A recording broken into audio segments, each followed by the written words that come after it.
Hello बच्चों, चलिए प्रश्न पढ़ते हैं। प्रश्न दिया हुआ कि निम्न में से कौन सा नियम ऑक्सीकरण संख्या की गणना के लिए नहीं है। तो सबसे पहले बात करें अगर इस प्रश्न में मुख्य अवधारणा की, तो देखो क्या होगी। मुख्य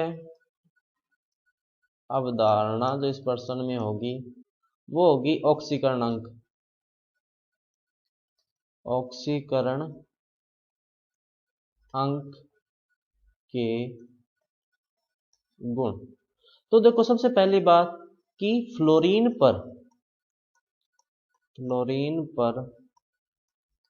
सदैव -1 ऑक्सीकरण अंक होगा, -1 ऑक्सीकरण अंक होगा। उसके बाद में बात करें तो दूसरा जो इसमें नियम आता है वो ये आता है कि उदासीन अणु पर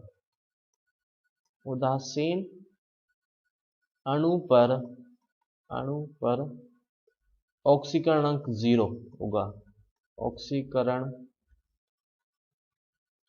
अंक 0 होगा। वो अणु भी हो सकता है और वो परमाणु भी हो सकता है। जैसे अगर अपने बात करें तो Cl2 में क्लोरीन पर ऑक्सीकरण अंक क्या है, 0। O2 में ऑक्सीजन का ऑक्सीकरण अंक क्या है, 0। N2 में नाइट्रोजन का ऑक्सीकरण अंक क्या है, 0। इसी तरह Na का ऑक्सीकरण अंक क्या है परमाणु अवस्था में, 0। पोटेशियम पर भी क्या होगा, इसी तरह से 0 होगा। उसके बाद में अगला जो कथन आता है वो ये आता है कि आदर्श गैसों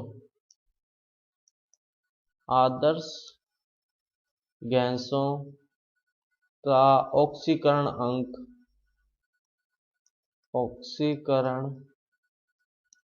अंक 0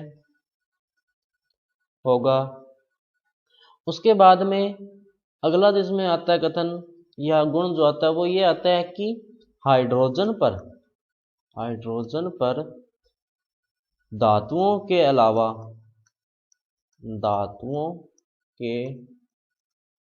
अलावा अन्य सभी यौगिकों में ऑक्सीकरण अंक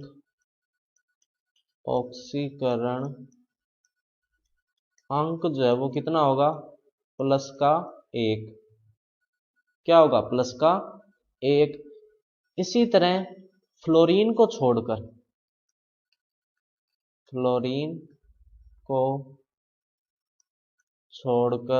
अन्य यौगिकों में ऑक्सीजन का ऑक्सीकरण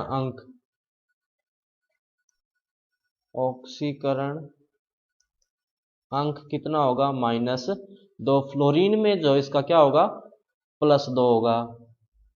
तो बात करें अब अगर इनमें से कथनों की, तो देखो आयनों के लिए ऑक्सीकरण संख्या आयन पर उपस्थित आवेश के बराबर होता है, ये कथन सही है।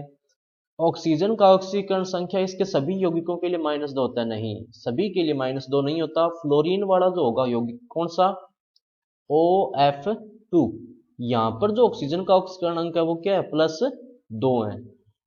उसके बाद में फ्लोरीन का ऑक्सीकरण अंक इसके सभी यौगिकों के लिए -1 होता है, ये भी सही है। इसके अलावा हाइड्रोजन का ऑक्सीकरण संख्या +1 होता है, सिवाय क्षारीय धातुएं, क्षारीय मृदा धातुओं के बाइनरी हाइड्राइड में, बिल्कुल सही है। इसके अलावा देखो ऑक्सीजन परमाणु जो है, ऑक्सीजन अणु की भी ऑक्सीकरण अवस्था होती है, की भी ऑक्सीकरण अवस्था होती है। जैसे देखो अगर अपने ऑक्सीजन के ऊपर, सीधे ऑक्सीजन के ऊपर -2 है, तो ये तो क्या होता है, ऑक्साइड होता है। क्या होता है, ऑक्साइड। जैसे H2O हो गया या Na2O हो गया। इसी तरह एक और होता है सुपर ऑक्साइड, O2-1। ये क्या होता है, सुपर ऑक्साइड। जैसे KO2 हो गया या NaO2 हो गया, potassium super oxide, sodium super oxide. इसी तरह एक होता है पर ऑक्साइड, O2-2। परऑक्साइड या परऑक्साइड बोलते हैं इसको। इसमें देखो जैसे एक तो हो गया हाइड्रोजन परऑक्साइड या CaO2 कैल्शियम परऑक्साइड, तो ये भी जो है ऑक्सीजन की ऑक्सीकरण अवस्था होती है। तो सही विकल्प की बात करें तो देखो कौन सा होगा इसमें, विकल्प नंबर बी की ऑक्सीजन का ऑक्सीकरणांक इनके सभी यौगिकों में क्या होता है -2, जो कि सही बात नहीं है क्योंकि सभी में जो है ये -2 नहीं होता। तो बच्चों ये था आपका उत्तर। मैं आशा करता हूँ आपको समझ में आया होगा। धन्यवाद।